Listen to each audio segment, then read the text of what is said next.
आ जाओ सा 2 दूनी 4 में स्वागत है आपरो। एक कहावत यार करे कि कूणिया तक हाथ जोड़ू, यानी कि मैं कोहनी कोहनी तक तुम्हारे हाथ, लंबे वाले हाथ जो जोड़ने होते हैं ना, वो जोड़ रहा हूँ। ये एक तरीके से कहने का तरीका होता है कि आप से कोई, मैं परेशान हो चुका हूँ, आप हमें माफ़ करो। एक और हुआ करे कि इज्जत भरम री और कमाई करम री, लुगाई शरम री।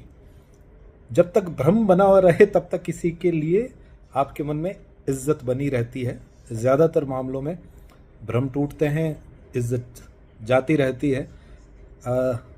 आपके अगर कर्म अच्छे हैं, आपके लक अच्छे हैं, तो कमाई आपकी अच्छी होगी।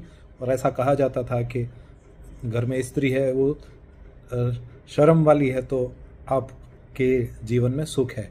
एक और होता है कि इण घर आई रीत दुर्गो सफरा दागियो।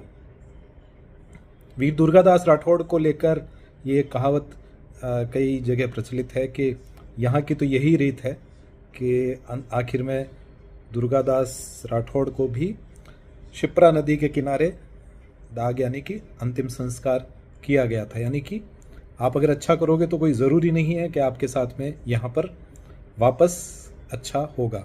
एक और कहावत तो यह करे कि कूण यारे गुड़ लगावणो, यानी कि किसी चीज़ की आदत लगवा देने, उसका चस्का लगवा देना, ताकि बाद में आप वापस उसकी इच्छा करें। एक और हुआ करे कि गाँवरा ठाकरा केरडी मार दी मैं क्यों क्या। ये एक बड़ा इंटरेस्टिंग तरीका होता है कि जो चीज़ आपको सीक्रेट रखनी हो वो आप कह भी दें और ऐसा जताएं भी कि साहब हमें क्या मतलब, गांव के ठाकर साहब ने पछड़ी मार दी थी लेकिन हम चुप रहेंगे, हम कुछ नहीं कहेंगे। फिर मिलाला, राम राम।